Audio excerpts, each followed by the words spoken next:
The memory of a dear one can be cherishing and sad at the same time. It is especially sad if one loses them early in life. Not everyone has the privilege of staying alive till the ripe old age of 70 or 80. Some people get taken away from us so early in life that we might not get a chance even to say goodbye. So has been the life of Anne Keir, who lost her brother Karl at a very young age. The boy was only 12 when he lost his life. But Anne soon discovers a large part of Karl's life when she visits his grave. Anne was a devoted sister. She would love to go around and play with her older brother. Karl took care of his little sister like a princess. When mom and dad weren't home, Karl would step up and take care of the entire house at such a tender age. Anne does not remember much of her brother as she was about 8 years old when he passed. She does not recall much about that day except for her mom breaking the news to her. She was desperate to try and find out more information about her brother. What was he like? What was his favorite food? And who were his friends? Anne had no idea and was about to set on a hunt to find more. All she wanted to do was make her parents proud by getting to know more about Karl. It has been nearly 70 years past his death, and Anne still comes by to his grave now and then. But whenever she comes by to his grave, there seem to be fresh flowers replaced already. She tried asking around if the staff who works at the cemetery change flowers on people's graves. They confessed that they do not touch anyone's grave unless asked to.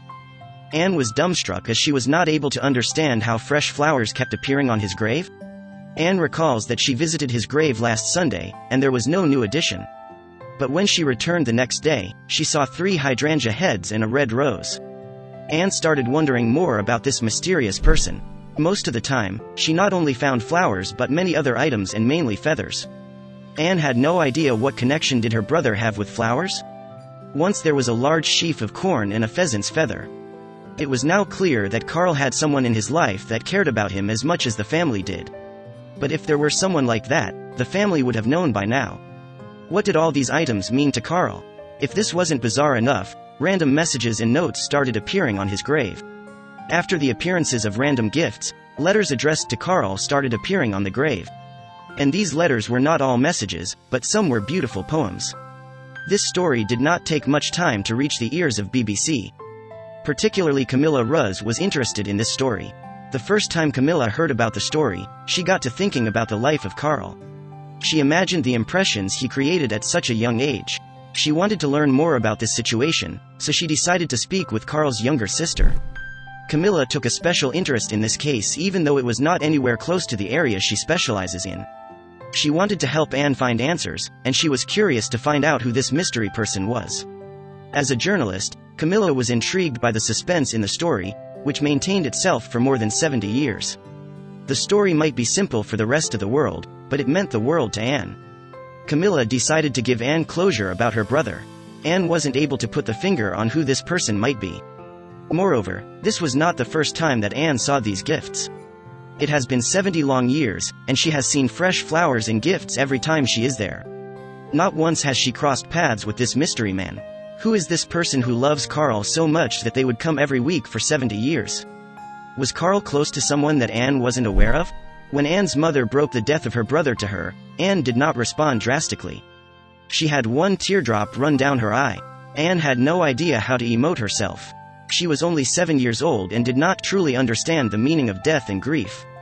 It is one of the main reasons why she is desperate to find out more about her brother. Perhaps her parents might be happy to find out that she is trying to relive the past.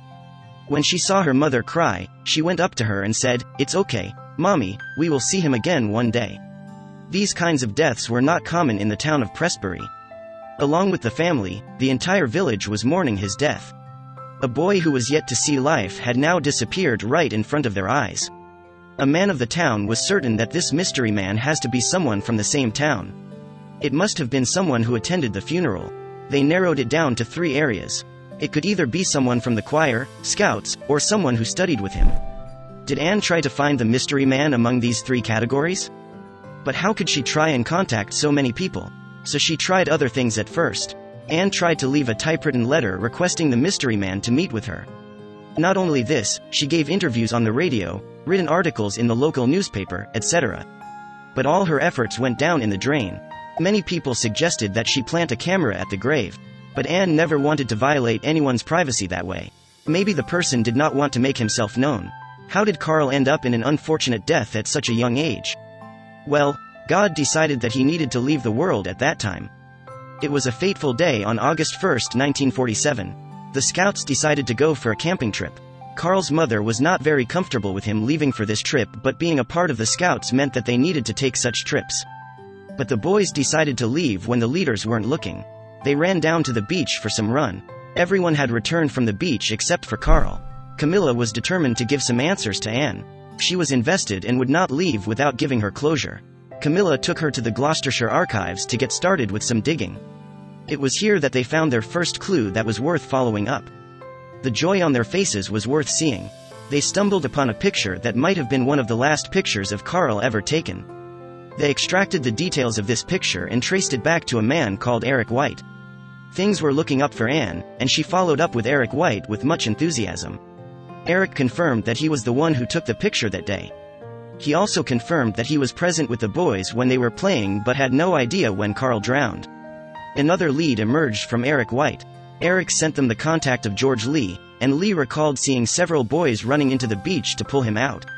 But none of them had visited his grave, so it was yet again a dead end for Anne. Camilla had another look at the letters and noticed that the person who wrote this had a deep understanding of poems. He was also well versed in English literature, so Camilla had to take it to the hands of an expert to try and interpret these for her. Durham University's professor of English, Stephen Regan, agreed to help her in this journey. There were mentions of words like the lost ship, which usually means that someone is mourning a sailor's loss. Now it was clear to the group that whoever was visiting him knew how he passed. Anne was devastated to know that her leads were taking her to a dead end. It was with the help of Stephen that they were able to trace another lead. Robert Stephen Hawker was a Victorian poet who wrote extensively about a shipwreck. This man happened to study at Cheltenham Grammar School, and surprisingly, the same school that Karl went to. Camilla was excited to share this news with Anne. She wondered if they were looking in the wrong place all along. Meanwhile, Anne collected some details about a few schoolboys who could potentially be contacted. Their next step was to take out the list that Anne created and start writing them up. Their journey with the Gloucestershire phone books wasn't all too great, and now calling up the locals was not doing much good as well. Most of the people were either deceased or did not know Karl. Anne and Camilla felt like they were off to a rocky start and would never find this person. But God would not let them get their hopes low as of yet. They started getting calls from all over town, giving them a piece of information. Anne was overwhelmed to know that Karl had so many friends in his short lifespan. So she decided to call all of them to the grave for a quick meeting. Each one of them shared their experience with Karl and what he meant to them. Some of the locals also spoke about the tragedy that struck the town when this took place in 1947. But none of them was the mystery person who was leaving behind the flowers and letters. The reason for calling out this group was not only to hope for the mystery man to appear but to discuss him. They wanted to bounce off some leads that they have been collecting. After all, these people knew a little more than Anne did about her brother. Camilla and Anne had a lead by Dennis Parker's name and wanted to ask the group if anyone knew him. The entire group was immediately excited to hear this name. He happened to be Karl's best friend when he was young. How did this name not come up earlier? But there is a possibility that it could also be Robert Stephen Hawker, the man who studied in the same school as Karl. Was it a coincidence that Robert wrote famous poems about shipwrecks? The poems that were left on his grave matched the style and the references of Robert Stephen Hawker. There is a connection somewhere that his group is missing out on. At this point, they feel that it could be anyone, and they could not tell for sure.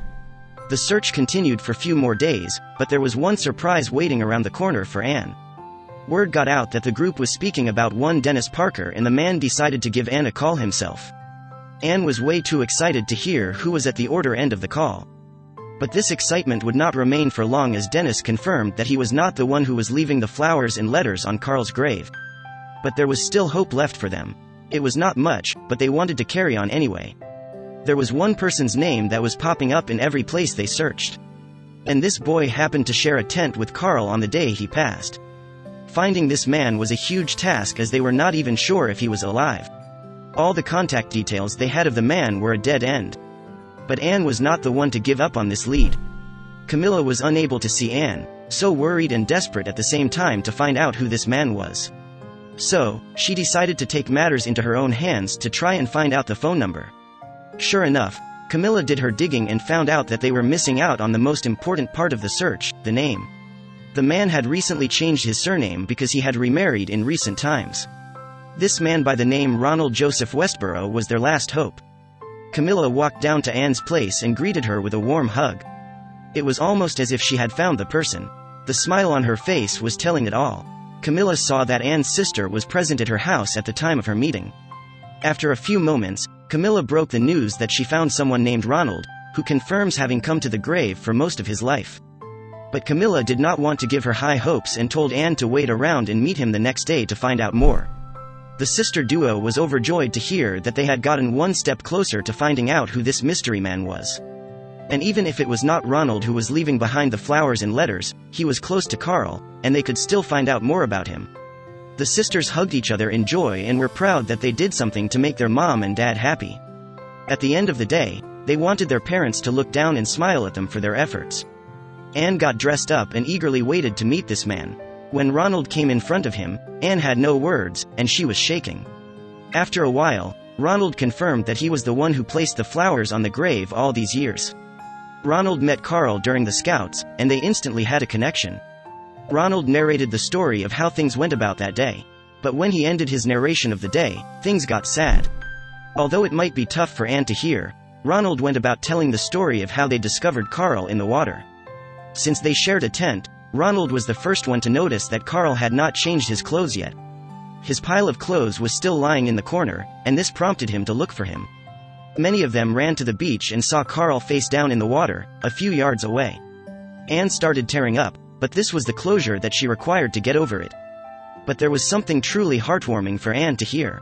Ronald and his friends tried their level best to pull out Karl from the beach and revive him.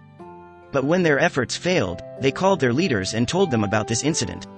Sadly, there was not much they could do for Karl as it had already passed. But the policeman who arrived at the scene saw the dedication at which Ronald was taking ownership of the scene. They were impressed and told him that he did a good job and that he should consider joining the force. So, when Karl was 16, he decided to join the police force in honor of Karl's life. It was so touching for her to know that Karl touched so many lives in such a short period. Imagine what a gem he would have been if he got to live among us. Later that day, Anne got another phone call about her brother's death. Now that she had already met Ronald, she was not sure who this person was. But he had called her to tell her that this man became a doctor because of Karl. He never wanted another boy in the village to suffer this way. This entire journey was somewhat of a roller coaster ride for Anne, but she appreciated every bit of it. Because of this journey, she was able to find out that Karl was a boy who was touching lives even to this day. He lives in the memories of the people in Prestbury. It is wonderful how one small incident can have a ripple effect on so many lives. All in all, she got to meet the mystery man, and she can now finally rest. Ronald recalled his days with his best friend, Karl. They loved to spend time with each other, and they had each other's back during the Scouts. More than anything, Ronald remembers the time he got into trouble along with Karl. All were in good fun, and now Ronald can only speak with Karl by standing next to his grave. Ronald often sits there and narrates his life stories to Karl. Ronald was unable to remember the name of anyone from the Scouts except for Karl. All these years, both Anne and Ronald felt like they were the only ones who were affected by the death of Karl. But they had no idea that there was another person who was just as attached to him. Now that they have found each other, they have become good friends. They are glad that they can share these moments in front of his grave. Ronald and Anne can share stories of Karl and reminisces the old days with a smile. But after this entire journey, there was an open end which they were not able to find out. Ronald confirmed that he is not the one who was dropping off those poems on the grave. Ronald only dropped off flowers and nothing else. There is yet another mystery man left to be discovered. The man who is leaving behind the gifts and poems is still a mystery. But this only proves that there was more than a handful of people who were close to him. Camilla's work was not over just yet. She knew that these loose ends had to be closed. But they cannot go about troubling Anne for her time anymore. So, they decided to do their digging and see if they can close this case for Anne. The team at BBC feels that stories like these should not be left to the mysteries. We surely hope that Camilla and her team find out about the second mystery man soon enough.